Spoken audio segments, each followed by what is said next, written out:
Welcome to another episode of the More Than a Game podcast. And joining me on today's episode is NBL veteran and Brisbane Bullets point guard Jason Cadee. And Jason's had an extensive career now in the Australian basketball scene, playing 350 plus NBL games.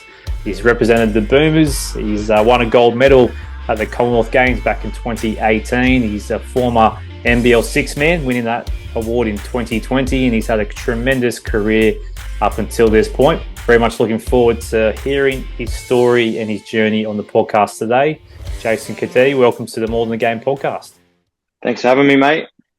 Nice to have you here. Well, let's dive into your story in just a moment. But before we do, big game tonight, the NBL Grand Final Series, Game 5, and New Zealand Breakers versus Sydney Kings. Who have you got winning, mate, and why? I've said Sydney before the start of the season, start of this series, and I'll stick with them. Purely off, I'm just going to go home court advantage. We'll probably get them home. But it's been that kind of series. You wouldn't be surprised if New Zealand rolled out and played really well and won. But I'll go with Sydney at home and think the big crowd will help them get home. Yeah, 100%. I think it's another record crowd in the making, so we'll see how they go, mate. But we're here to talk about your story. We'll see how that goes. And again, thanks for jumping on and sharing your story with us. Obviously, during the season, you celebrated 350 NBL games. Did you think you would get to that achievement all the way back when you made your debut back in 2010? I probably never thought about it, to be honest. I guess when you're younger, you just think about playing basketball and I never really thought about things like that, and now I kind of only really think about them when they happen. So it wasn't like every year I'm like, oh, I'll play this amount of games this year or so, and it's kind of just like a few games before or kind of during the season or start of the season, someone says, oh, you play your 300th this year or 350th, and I guess it's not until that point and then they happen you start to think about them a bit more. Absolutely, mate. What was it like hitting the court for that game? It was a big one for you. It was cool. We won, which was nice. I don't think I won many milestone games for a while. Yeah. So it was nice to get a win. And yeah, it's kind of another game. This year was pretty cool because my teammates actually made it just really enjoyable for me. Of the fact we won and just how they went about it after, and they presented me with a signed basketball after all the boys signed it and wrote a little thing on it after the game and just things like that. So it was a pretty cool little, I guess, moment and a little milestone that down the track I'll probably look on with fond memories. Absolutely. And, we'll touch on it a bit later on, but I guess almost didn't make it that far with that accident early on in your career, which we'll come to in just a moment. We'll touch on that. But I want to go back to where it all started for you. Obviously, the son of Robbie and Debbie Cadee both had great careers in their own right, and your dad was CEO of West Sydney Razorbacks. I think that's when I met you. Your dad was still CEO then, and been around the sport for a long time. But I guess comes a point in your life where you've got to choose for yourself. Was it an easy decision to pursue a career in basketball, or were you not sure? How did that come about? Do you remember when you made that decision to make a career out of it? It probably was an easy decision. It probably helped. I was semi-okay at basketball, so that translates. Just a bit, mate. But I was just around it so much. All my mates played it. It kind of, even if I was doing other stuff, I was playing basketball. So I feel like I was always headed down that route. It wasn't really until I got to kind of maybe towards top age 16s, 18s, I really started to, I guess, flip the switch to how serious and what it meant. Like before that, I was probably just playing basketball and I was doing a lot, but it was all just me playing basketball. And so once I got to that kind of under 18s and started to lead to state teams and going down to a few camps at the AIS and things like that, it just started to take a turn.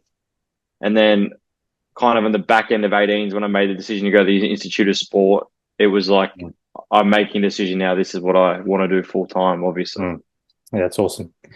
Yeah, obviously I had the privilege of playing alongside you, mate, back in the Bankstown Bruin era. Won the championship in the State Youth League tournament. But I could tell back then you're destined for big things because I think you're playing under 18s and playing up a level, playing youth league, and you just dominated every time you filled in for us. And meant I didn't play as many more minutes, mate, but I was fine. Let you jump on the court.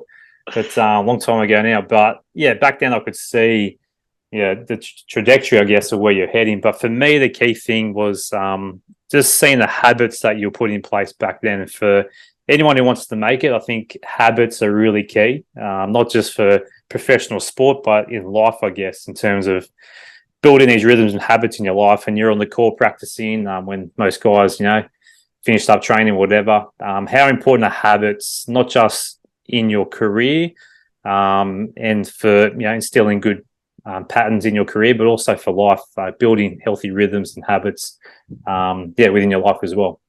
Yeah, I think it's one of those things when you go to the life part, you kind of think about what I do in basketball as just basketball. But what I've found in speaking to multiple different people in all different walks of life, some in business, some in just what they're trying to help other people do, and even kids, it's those habits you do through sport translate to your life. It does with everything you do. And the one thing when I was younger was, I guess sometimes there was a little bit of, oh, do you really work that hard and things like that? But I was probably just doing so much of it that even when I questioned it, I was like, hang on a second. I spent my whole school holidays at a basketball stadium for 5 hours a day shooting around while the Razorbacks train.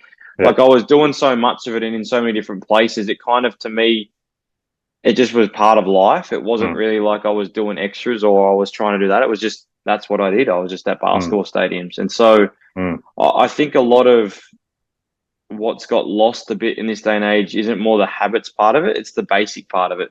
Yeah. Everyone wants to skip to the flashy part and the highlights and all that, but highlights are really temporary. You can see anyone's highlights that they go for about a minute and then there's a new video. And so anyone that sends a highlight tape or any of that stuff, they're really cool and they look really good, but they're highlights. I really I very rarely ever watch highlights. I just watch games. And so I think to the part of everything that kind of I think about when I was younger, the one part I'm so lucky was with my parents, and especially dad more than mum in the basketball space, because mum sometimes coached, sometimes didn't with me, where dad always did. It was the basics. We just went and shot.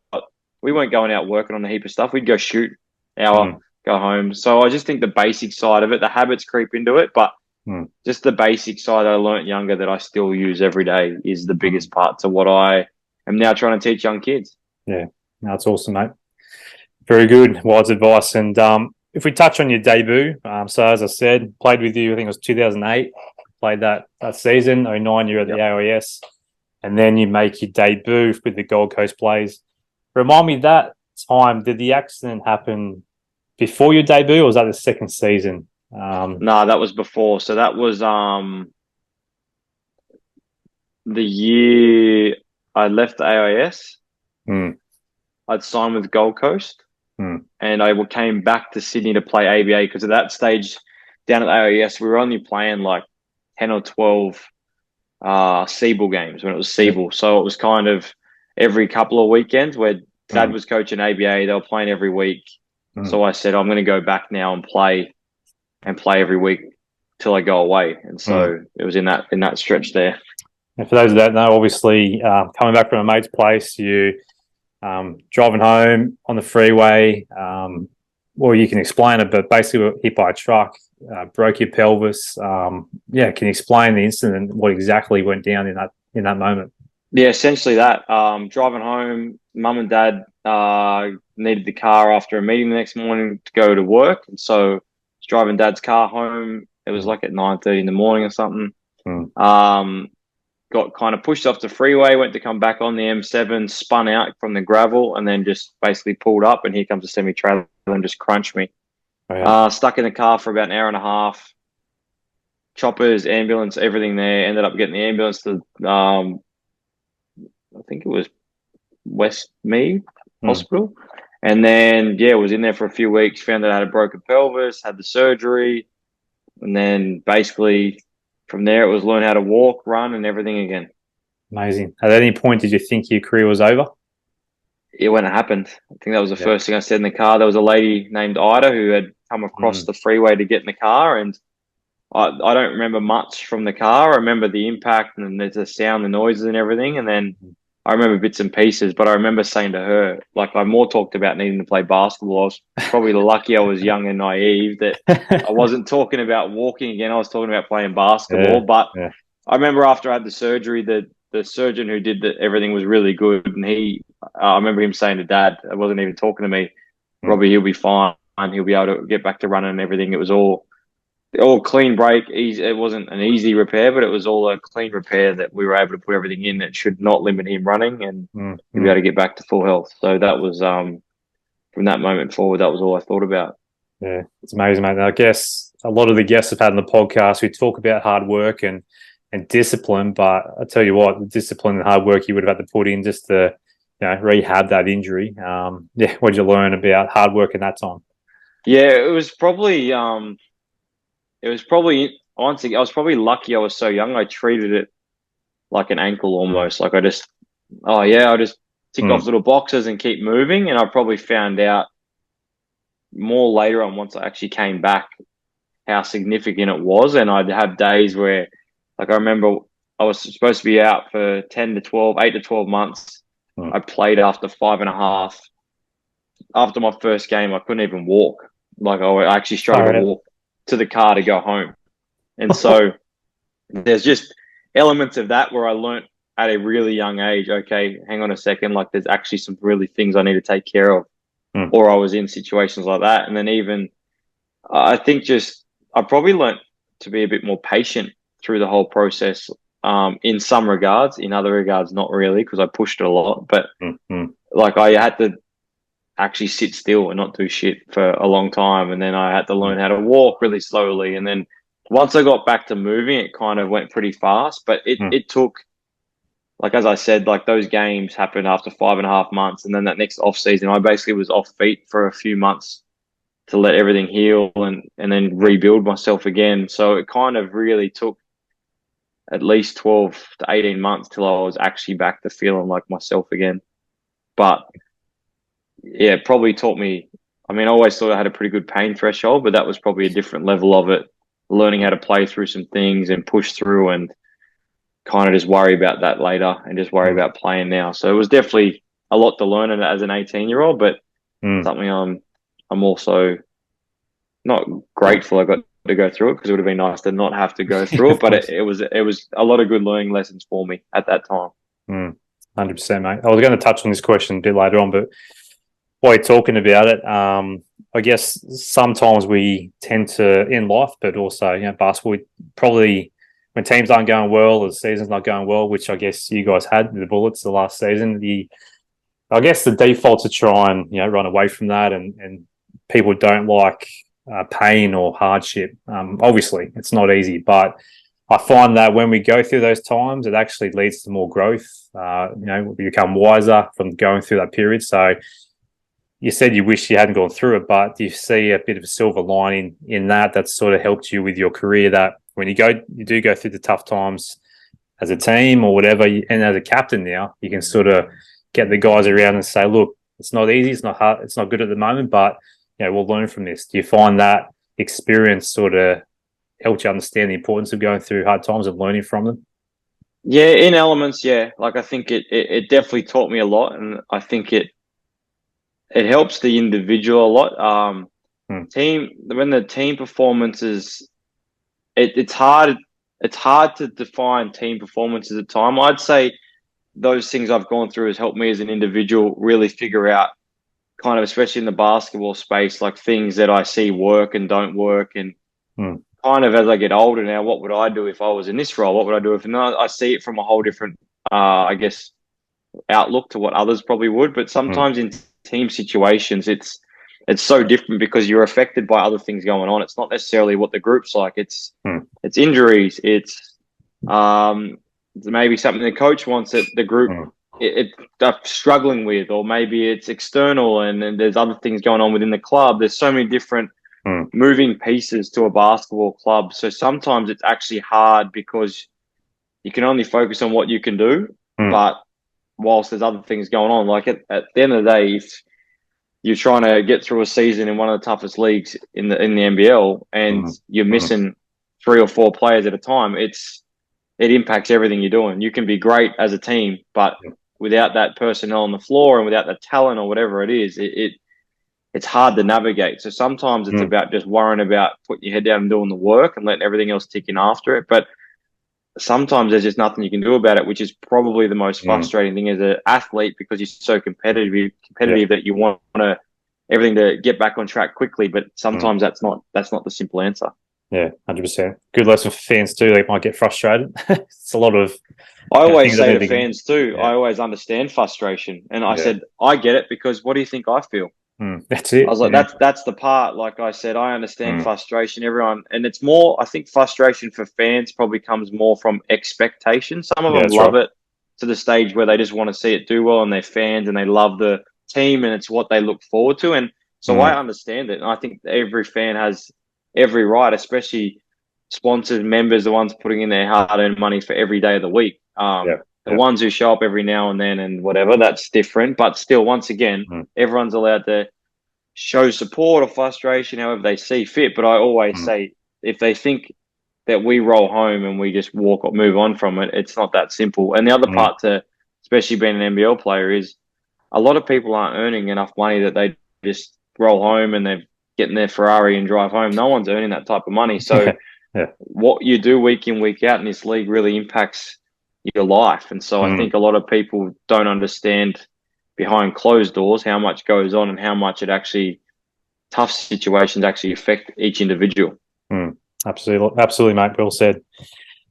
Just turning back onto before we go back into your career, to finish up the car accident, you had a really cool situation where you put the word out for Ida, who's mentioned, to if she was out there, you wanted to meet her, and she had actually turned up at a Sydney Kings game. What was that experience like? I remember the video and you meeting her, but what was that like after so long and getting to see her again?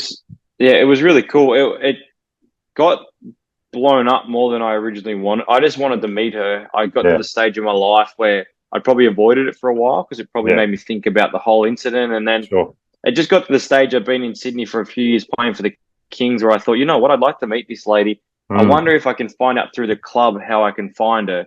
And then it shows the power of social media, to be honest, in a good way, not the bad ways it sometimes shows itself. But it just went here, there, and everywhere. It was on radios, it was here, and I just felt really bad for her, to be honest, because I didn't want it to be like it was in that way. I just really wanted to meet her. I wasn't necessarily trying to find a relationship. I just wanted to meet her and say thank you and just put a face to the name. For so long I'd known this name and I had no idea what she looked like. And so the whole process, how it found out, and then it was her, and then she came to a game, and it was kind of surreal. And it was like, it's weird to think that a lady I really have no idea who she is. I haven't really met her. Like if you class that day as meeting her, I barely remember the whole thing. So to just feel like I know her when I saw her, and I think she came to a few games after that as well. And then I left Sydney. Must have been that year was my last year in Sydney. And so contact kind of got lost. And then even not long ago, a few years ago, I tried to message her to let her know that I had my first child, actually. But I never heard back, and she probably even changed numbers, so I let it be. But it was something, regardless of kind of what followed. I just was so happy I could put a name to the face, and kind of say thank you, just for the little part, the big part for me, but the little part to her. She probably played on that day. It's awesome, man. It's awesome. You had a big career up until that point, obviously, from AIS, gone straight, play for the Boomers at that point, get back, rehab, Gold Coast Blaze, go to Adelaide for a period of time under Joey Wright, land at the Sydney Kings, and you're a part of the team when it goes through that transition from the old ownership into the new ownership, now playing at Kudos. What was that experience like, first of all, coming back to your home team, or area you grew up in, Sydney, playing for the Kings, playing under Andrew Gaze, and what was that like when the new ownership structure came in and took things over? What was that whole period of time like, because you were there for a few years? I loved it.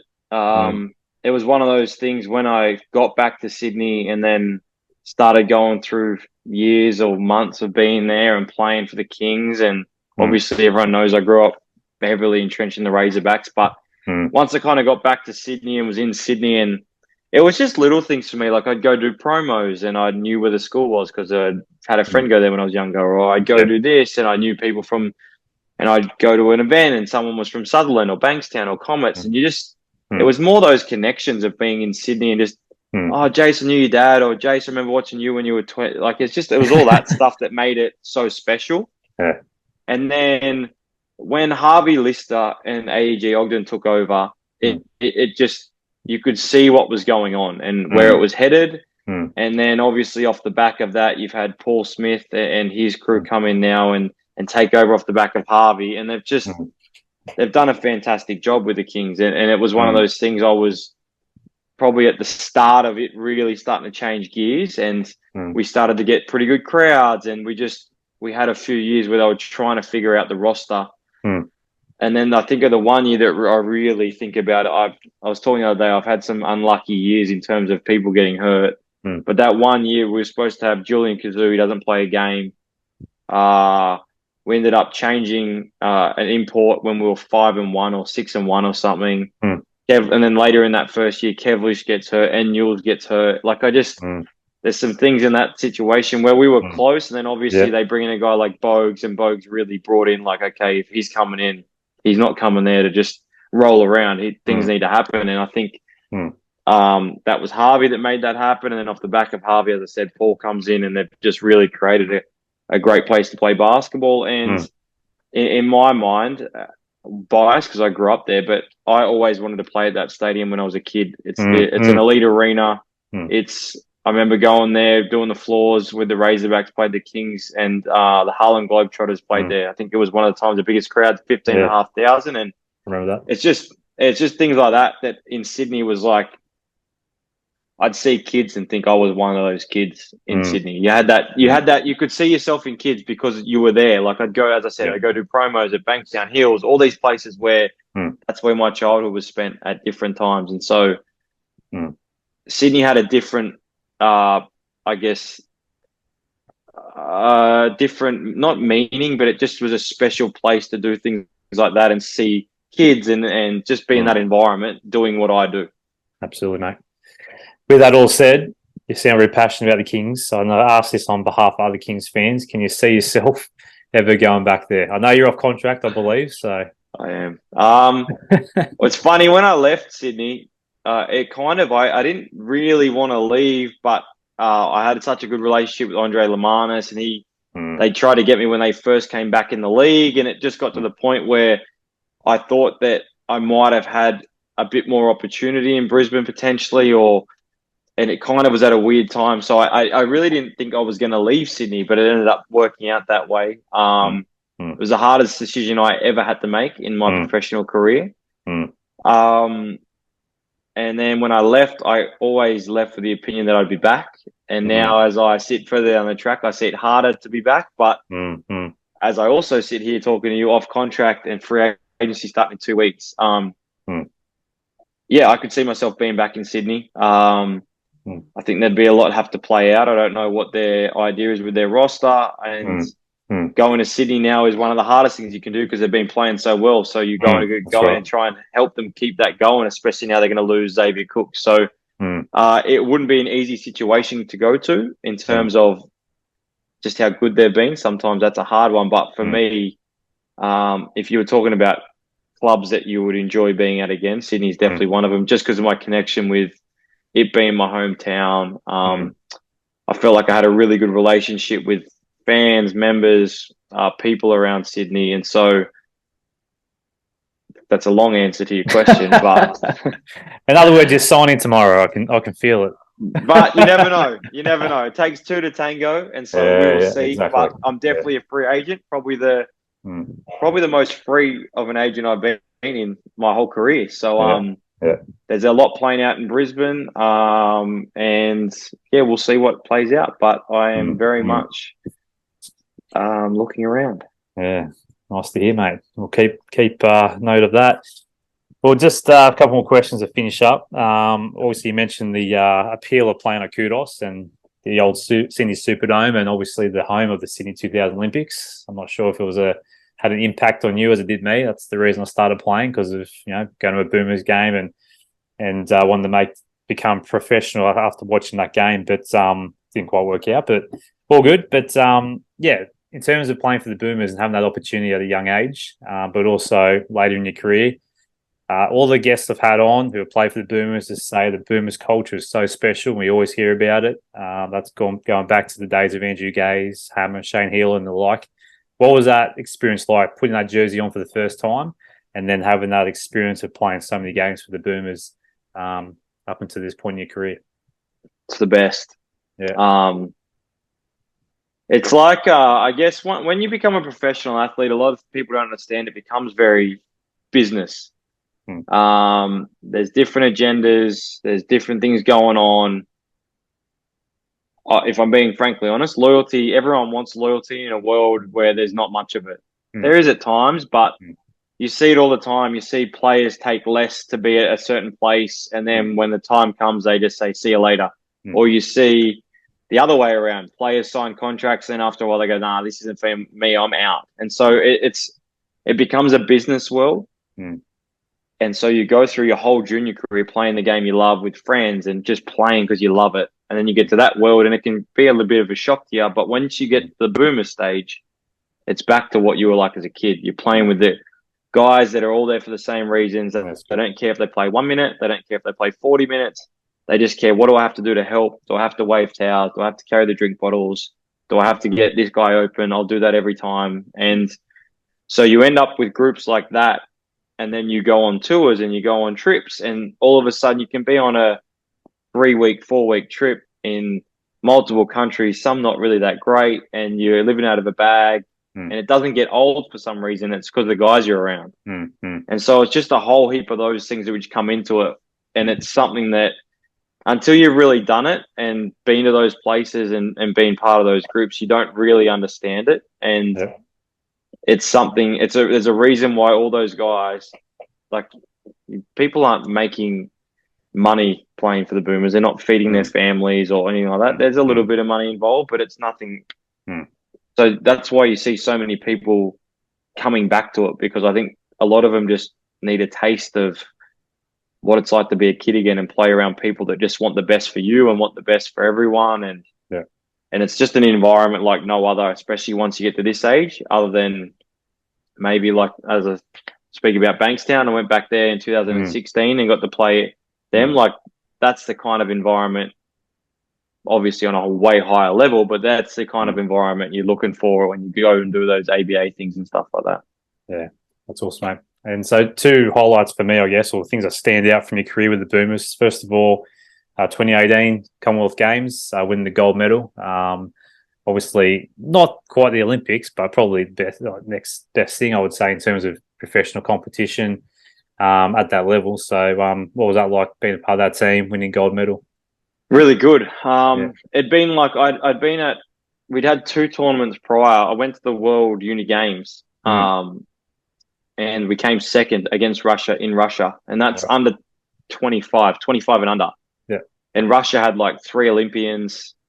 And it was like, that's the closest to an Olympics in terms of it's a full village. So you're in the village, food hall, all that stuff. And so when I was there, because Dre was coaching, Dre actually said, like, this is as much as an Olympics without it being an Olympics. And so we'd kind of been on some tours, and then that Uni Games team and that experience, we were away for like 6 weeks, maybe even longer. We went to China first, and then we were there for 3 weeks. So there was a lot going on. And then, so that was a great experience. We did the FIBA Asia Cup, first time in that, which was another great experience. And then the Com Games, it came up after the season. It was the year I was off contract with Sydney. Dre we had a tournament at the end of a FIBA window at the end of the season. And Dre kind of said, look, do you want to do the Com Games? I understand, because I had offers to go to Europe again. So I had done that the year before. I need to know. And I said to Dre, I remember saying to Dre, well, I need to know if I'm in. Because I was like, if I'm not in, Dre, I'm going to go. So I said, I'll tell you right now, if you're going to pick me, I will stay, because it's in Australia. It'll be a very cool experience. And Dre said, mate, that's why I'm asking you, because I want to pick you, but I can't pick you if you're not available.